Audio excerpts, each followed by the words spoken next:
में हाजिर हुए और हम उन टाइमों में अदालतों में हाजिर हुए जब समझे कि हमारी पार्टी पर भी सख्ती थी, हम पर भी सख्ती थी, तो हमने अदालतों में एतमाद किया। ये नहीं कि हमें कोई किसी फेवर की कोई उम्मीद थी, लेकिन हम अदालतों को फेस कर रहे हैं। अदालतों में मुल्क में बैठकर, कोर्टों में बैठकर, जेलों में बैठकर हमने उन्होंने सारी चीज़ों को फेस किया।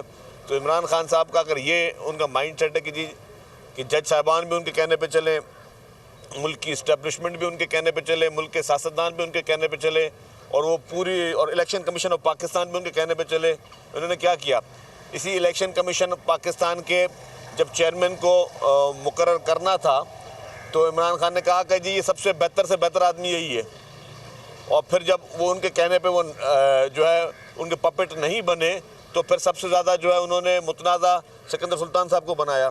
तो इसी तरीके से उनका जो माइंड सेट है वो आप देखेंगे, पीटीआई का माइंड सेट जो है वो बहुत ही एक वो जैसे डिक्टेटर का दिमाग होता है वो है। अब कल भी गवर्नर खैबर पख्तूनख्वा जनाब फैसल करीम कुंडी ने all parties conference Khyber Pakhtunkhwa में रखी, जिसमें 16 जमातों ने शिरकत की सिवाय पीटीआई के। खैबर पख्तूनख्वा में हुकूमत पाकिस्तान तहरीक इंसाफ की है, और ये उनकी जिम्मेदारी थी कि जहाँ पे आपकी हुकूमत है उसने तो ये आपको सारी पॉलिटिकल पार्टीज़ को बिठाना था कि भाई आओ बैठो। अमन अमान एक न्यायती ख़तरनाक हद तक ख़राब होता जा रहा है। खैबर पख्तूनख्वा में हालात ख़तरनाक किस्म के ख़राब होते जा रहे हैं। वहाँ पे हालत यह है कि पुलिस जो है वो मगरिब के बाद सड़कों पर नज़र नहीं आती। इस तरीके के पुलिस को डीमोरलाइज़ किया गया है। वहाँ हालात हुकूमत कंट्रोल में नहीं है, हुकूमत नाकाम होती जा रही है। तो ये खैबर पख्तूनख्वा हुकूमत का काम था, पीटीआई का काम था कि वो ऑल पार्टीज़ कॉन्फ्रेंस बुलाते, उन्होंने नहीं बुलाई। पीपल्स पार्टी के नामजद गवर्नर जनाब फैसल करीम कुंडी साहब ने जब वो ऑल पार्टीज़ कॉन्फ्रेंस मंगाई तो उसमें वो शरीक नहीं हुए। तो इससे मैसेज क्या जाता है कि आपकी प्रायोरिटी, तहरीक इंसाफ की प्रायोरिटी सिर्फ़ और सिर्फ ये है कि पाकिस्तान में अनारकी फैलाई जाए, पाकिस्तान में अफरा तफरी फैलाई जाए, पाकिस्तान में जो है इदारों के ख़िलाफ़ जंग की जाए, पाकिस्तान में हुकूमतों के ख़िलाफ़ जंग की जाए, हालात ख़राब किए जाएँ, 9 में जैसे वाक़यात किए जाएँ, पीटीवी को आग लगाई जाए, रेडियो पाकिस्तान को आग लगाई जाए, पार्लियामेंट को आग लगाई जाए, अफरा तफरी फैलाई जाए, सोशल मीडिया के ज़रिए नफ़रतों के और झूठ के पुलंदे बांधे जाएँ, झूठे प्रोपेगेंडा किए जाएँ। आपकी प्रायोरिटी तो ये है ही नहीं कि आपका जहाँ पे आपकी एक ही जगह पे आपकी हुकूमत है, और वो आज साल से नहीं है, आज से नहीं है आपकी हुकूमत कि ये तीसरा टेन्योर आप कर रहे हैं खैबर पख्तूनख्वा में। और ये आप शर्म की बात है कि आपके पास आप इस वक्त ये हालात हैं कि आपके खुद मेंबर्स जो है वो हल्के में नहीं जा सकते। आपकी पुलिस मगरिब के बाद नहीं निकल सक रही है, बिकॉज कि आपकी प्रायोरिटी ही नहीं है।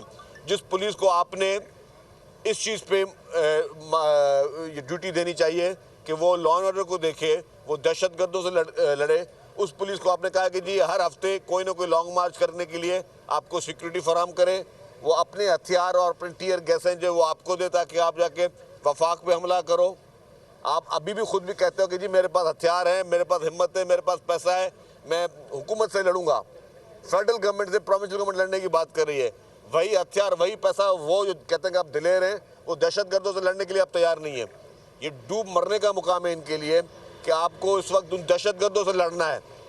अगर आप में इतनी हिम्मत है, आप दहशतगर्दों के सामने घुटने टेक कर बैठे हो और बोलेंगे अपनी हुकूमत के खिलाफ लड़ेंगे, तो ये मैं समझता हूँ कि यही एक बीमार सोच है पीटीआई की हुकूमत की, जिसकी वजह से उन्होंने अपने आप को भी आइसोलेशन में लेके गए, और उनकी वजह से, इसी सोच की वजह से, इसी मुनाफिकत की वजह से आज वो अपने लीडर को भी जेल में डाल के बैठे हुए हैं। जी साहब, ये बताएं कि खान साहब ने कहा कि 14 दिसंबर के बाद सिविल नाफरमानी शुरू की जाएगी, धमकी दी है। एक मुल्क जो है बेहतर तरफ जा रहा है, मईशत बेहतर तरफ जा रही है, ये आखिर करना क्या चाहते हैं, मुल्क को कहाँ लेकर लेना चाहते हैं? नहीं, मैं तो कहता हूँ कि सबसे बड़ा इस मुल्क के साथ अलमिया ये था कि 2018 में इस शख्स को हुकूमत दी गई। ये सिविल नाफरमानी की कॉल वो पहले भी दे चुका था। जब धरने में था तो बिजली का बिल मौसूफ ने जलाया और कहा कि मुझ समेत आज से कोई भी पाकिस्तान में बिजली का बिल नहीं पे करेगा। फिर कहा कि जी पाकिस्तान की आवाम जो पैसे बाहर भेजने हैं तो लीगल जराए के साथ ना भेजें, आप हुंडी और हवाले के जरिए पैसे बाहर भेजें। ये खान साहब फरमाते हैं, और ये एक वो शख्स, उसको फिर आपने इसी जोश खिताबत के बाद भी आपने उसको मुल्क का प्राइम मिनिस्टर बनाया, जिसने सत्यानाश कर दिया। उसकी सोच, जिसकी सिविल नाफरमानी की आज बात करें, वो सिविल नाफरमानी के बाद रोज़ कर रहा है। और बिजली के बिल मुझे याद है सबसे पहले फिर इसने उसके घर वालों ने भरा था, क्योंकि इसकी अपनी बिजली कट गई थी नॉन पेमेंट पे।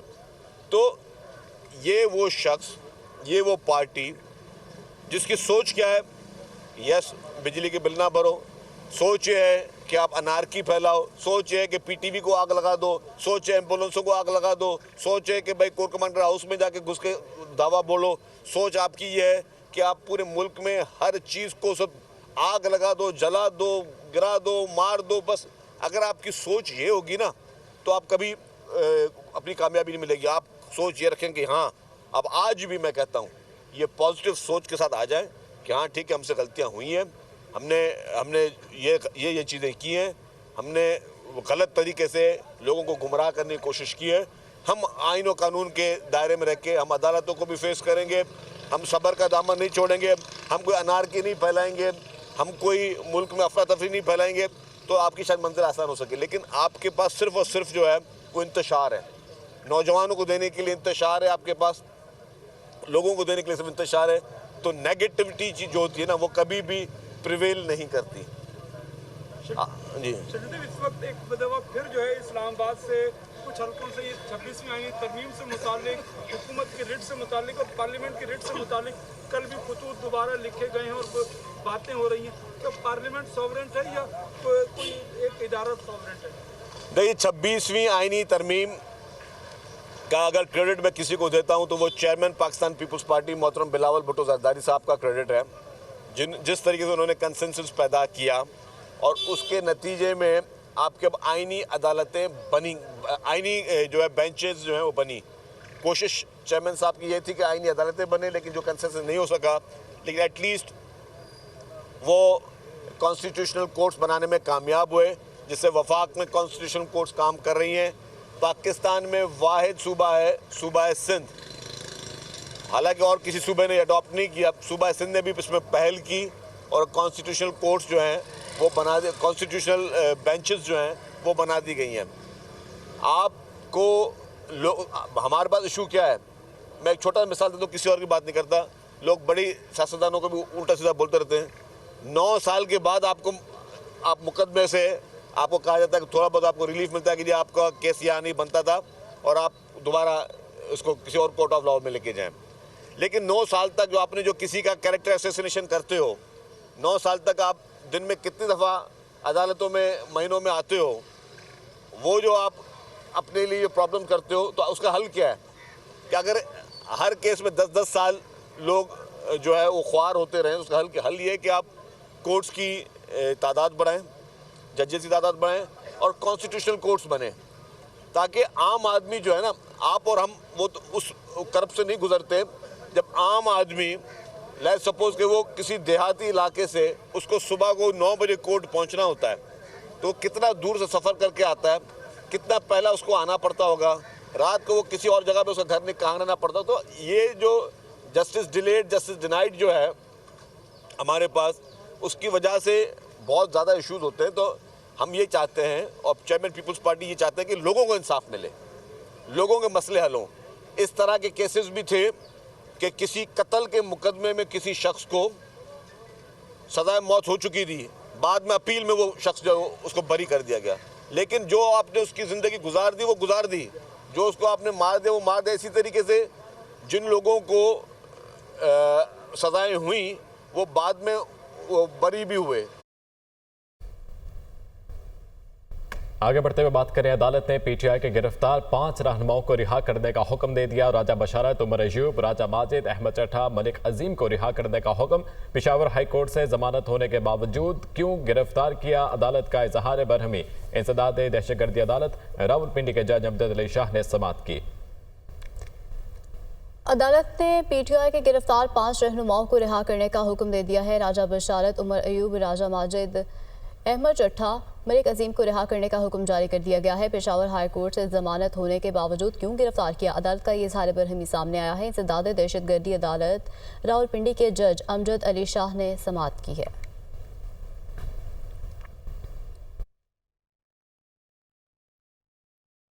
ICC champions trophy hybrid model के तहत होगी। भारत ने पाकिस्तान का तजवीज़ करदा पार्टनरशिप फार्मूला तस्लीम कर दिया। भारतीय मीडिया ने दावा किया मंजूर शुदा मॉडल के तहत भारत चैंपियंस ट्रॉफी के मैचेस दुबई में खेलेगा। पाकिस्तान भी 2027 तक भारत में शेड्यूल इवेंट खेलने नहीं जाएगा। पाकिस्तान भी अपने मैचेस न्यूट्रल वेन्यू पर खेलेगा। पीसीबी ने आईसीसी और बीसीसीआई की तरफ से पैसों की पेशकश को ठुकरा दिया। पीसीबी ने अगले 3 साल तक Pak Bharat matches neutral venue पर खेलने की तजवीज़ दी थी। फॉर्मेशन कमांडर्स कॉन्फ्रेंस ने वफाकी दारुल हुकूमत की अहम सरकारी इमारतों को महफूज बनाने के लिए पाक फौज की कानूनी तैनाती के खिलाफ बदनीयती पर मबनी प्रोपेगेंडे पर इजहार तशवीश किया है। फोरम ने कहा कि सियासी और माली फवाइद की खातिर जाली खबरें फैलाने वालों की निशानदेही करके इन्हें इंसाफ के कटहरे में लाने का वक्त की अहम जरूरत है। इस्लामाबाद से report. Army chief general Asim Munir की ज़ेर सदारत 2 रोज़ा 84वीं formation commanders conference, corps commanders, principal staff officers और फौज के तमाम फॉर्मेशन कमांडर्स की शिरकत। शुरका का वफाकी दारुल हुकूमत में पाक फौज की कानूनी तैनाती के खिलाफ बंदियती पर मबनी प्रोपेगेंडे पर इजहार तशवीश। हुकूमत से बेलगाम आज़ादी इजहार राय की आड़ में जहर उगलने और तकसीम रोकने के लिए सख्त कवानीन बनाने का मुतालबा। ISPR के मुताबिक फोरम के शुरका का कहना था कि ये प्रोपेगेंडा बाज़ सियासी अनासिर के मज़मूम अज़ाइम के तसलसल की अक्कासी करता है। प्रोपेगेंडे का मकसद पाकिस्तान की अवाम, मुसल्लह फौज और इदारों के दरमियान दरार पैदा करना है। बैरूनी अनासिर की मदद से किए गए प्रोपेगेंडे की ऐसी मजमूम कोशिशें कभी कामयाब नहीं होंगी। जाती मफादात के लिए मासूम शहरियों को एक दूसरे के खिलाफ खड़ा करना बर्दाश्त नहीं किया जाएगा। तशद्दुद को हथियार के तौर पर इस्तेमाल करने की भी कोशिश बर्दाश्त नहीं की जाएगी। कॉन्फ्रेंस के शुरका का कहना था कि सियासी व माली फवाइद की खातिर जाली खबरें फैलाने वालों की निशानदेही करके इन्हें इंसाफ के कटहरे में लाना वक्त की अहम जरूरत है। फोरम ने कश्मीरी अवाम के लिए पाकिस्तान की गैर मुतसलसल सियासी, सफारती और इखलाकी हिमायत का इआदा किया। फोरम ने इंसदादी दहशतगर्दी के खिलाफ जारी ऑपरेशंस का जामे तज्जिया किया और बलूचिस्तान में दहशतगर्दों बिलखुसूस BLA मजीद ब्रिगेड के खिलाफ ऑपरेशन पर खुसूसी तवज्जो देने का अज़्म किया। फोरम ने दुश्मन कुव्वतों की हिमा पर काम करने वाले दहशतगर्दों, इनके सहूलतकारों और इनकी हौसला अफजाई करने वालों को बेअसर करने के अज़्म का इजहार किया। फोरम ने दहशतगर्दों बिलखुसूस फितना खवारिज का पाकिस्तान के खिलाफ अफगान सरजमीन के इस्तेमाल पर तशवीश का इजहार करते हुए कहा कि बाहमी तरक्की और फायदे के हुसूल पर तवज्जो मरकूज करना दोनों पड़ोसी इस्लामी ममालिक के बेहतरीन मफाद में है। अफगान अबूरी हुकूमत को अपनी सरजमीन दहशतगर्दी के लिए इस्तेमाल से रोकने के लिए वाज़ेह इक़दामात की जरूरत है। फोरम ने इक़्तिसादी तरक्की के फरोग और गैर कानूनी सरगर्मियों के खिलाफ क्रैकडाउन की हिमायत जारी रखने, दहशतगर्दी और जराइम के गठजोड़ को खत्म करने में हुकूमती कोशिशों की हिमायत जारी रखने का अज़्म किया। चीफ जस्टिस याहिया अफरीदी की ज़ेर सदारत जुडिशल कमीशन के आज 2 इजलास होंगे। जुडिशल कमीशन के पहले इजलास में सिंध हाई कोर्ट और पेशावर हाई कोर्ट के जजेस की तकर्री का मामला ज़ेर गौर आएगा, जबकि दूसरे इजलास में जस्टिस शाहिद बिलाल की आइनी बेंच में शमूलियत पर गौर किया जाएगा। गुज़श्ता रोज़ जस्टिस मंसूर अली शाह के जुडिशल कमीशन इजलास मुअख्खर करने के लिए 2 खतूत भी सामने आए थे। मज़ीद क्या डिटेल्स हैं ये बताएंगे हसीब मलिक। हसीब, अपडेट कीजिए। देखिए, आज सुप्रीम कोर्ट के अंदर 2 अहम इजलास होने जा रहे हैं जो कि chief justice of Pakistan justice Yahya Afridi की ज़ेर सदारत होने जा रहे हैं। जुडिशल कमीशन के ये इजलास हैं जिसके अंदर पहला जो इजलास होगा वो सिंध हाई कोर्ट में और जो पेशावर हाई कोर्ट है उनमें जजेस की तकर्री से मुतालिक मामला ज़ेर गौर आएगा। सिंध हाई कोर्ट की जानिब से 13 जजेस के नामों पर गौर किया जाएगा और इसी तरह पेशावर हाई कोर्ट के लिए 9 जजेस के नामों पर जो है वो मामला ज़ेर गौर आएगा। जबकि दूसरी जानिब जो दूसरा अहम इजलास है वो जस्टिस शाहिद बिलाल की आइनी बेंच के अंदर शमूलियत से मुतालिक ये इजलास है जो कि तकरीबन दिन 2 बजे और 3 बजे ये 2 औकात के अंदर जो है इजलास का आगाज़ किया जाएगा। ज़राए का ये कहना है कि 2 बजे और 3 बजे ये इजलास होगा और इसके साथ साथ जो है जस्टिस मंसूर अली शाह की जानिब से गुज़िश्ता रोज़ देखा गया कि 2 खतूत भी तहरीर किए गए थे। एक ख़त जो है justice Yahya Afridi, chief justice Yahya Afridi को लिखा गया था, जबकि दूसरा ख़त जो है वो जुडिशल कमीशन को लिखा गया था। बेसिकली जो जस्टिस मंसूर अली शाह की जानिब से खतूत लिखे गए थे उसके अंदर बेसिक जो स्टांस इख्तियार किया गया था वो 26वीं आइनी तरमीम से मुतालिक दर्जनों जो दरखास्तें दायर की गई हैं और वो अभी तक ज़ेर अल्तवा हैं, उनको फुल कोर्ट के अंदर जो है वो फ़िक्स करने के लिए जो है वो उसमें तजवीज़ दी गई थी, उसमें मौक़िफ़ इख्तियार किया गया था। और दूसरा जो उनका बेसिक पॉइंट था वो ये था कि अपडेट कर रहे थे, बहुत शुक्रिया आपका।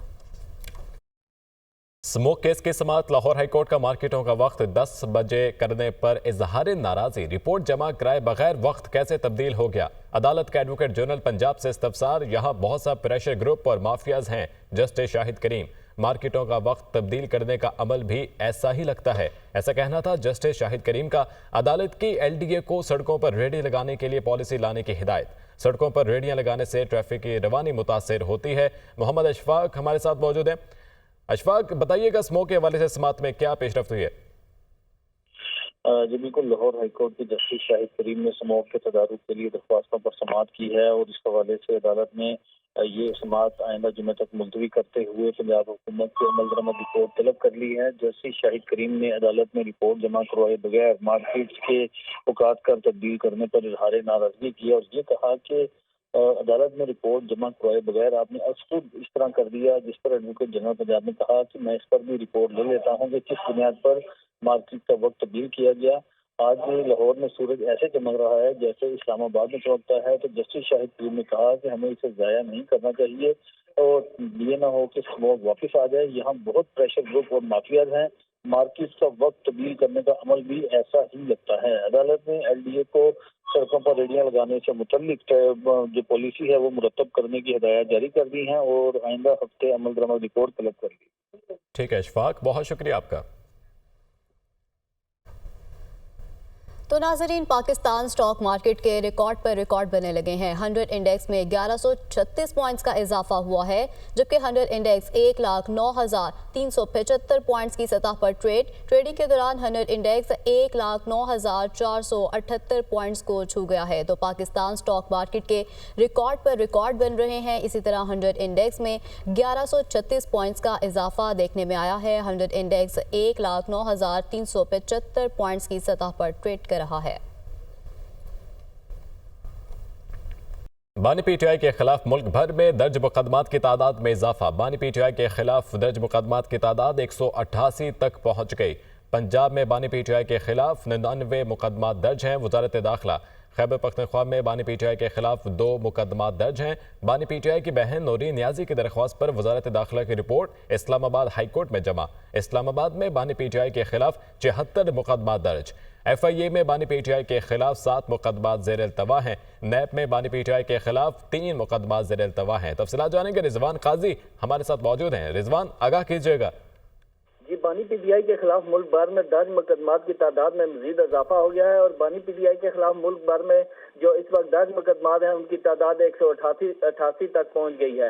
वजारत दाखिला की जानब से ये रिपोर्ट इस्लामाबाद हाईकोर्ट में जमा करवाई गई है और इसमें बताया गया है कि पंजाब में बानी PTI के खिलाफ 99 मुकदमात दर्ज हैं। खैबर पख्तूनख्वा में बानी PTI के खिलाफ 2 मुकदमात दर्ज हैं। इस्लामाबाद में बानी PTI के खिलाफ 76 जबकि मुकदमात दर्ज हैं, जबकि FIA में बानी PTI के खिलाफ 7 इंक्वायरी और मुकदमात जो हैं वो ज़ेर इल्तवा हैं। रिपोर्ट में यह भी बताया गया है कि नैब में बानी PTI के 3 मुकदमात ज़ेर इल्तवा हैं। तोशाखाना फौजदारी केस में सजा के खिलाफ बानी PTI की अपील ज़ेर इल्तवा है और बानी PTI पर के खिलाफ ये मुकदमात जो है अक्टूबर, नवंबर और दिसंबर एहतजाज के तनाज़ुर में मुकदमात दर्ज हुए थे। जी ठीक है रिजवान काजी, बहुत शुक्रिया आपका।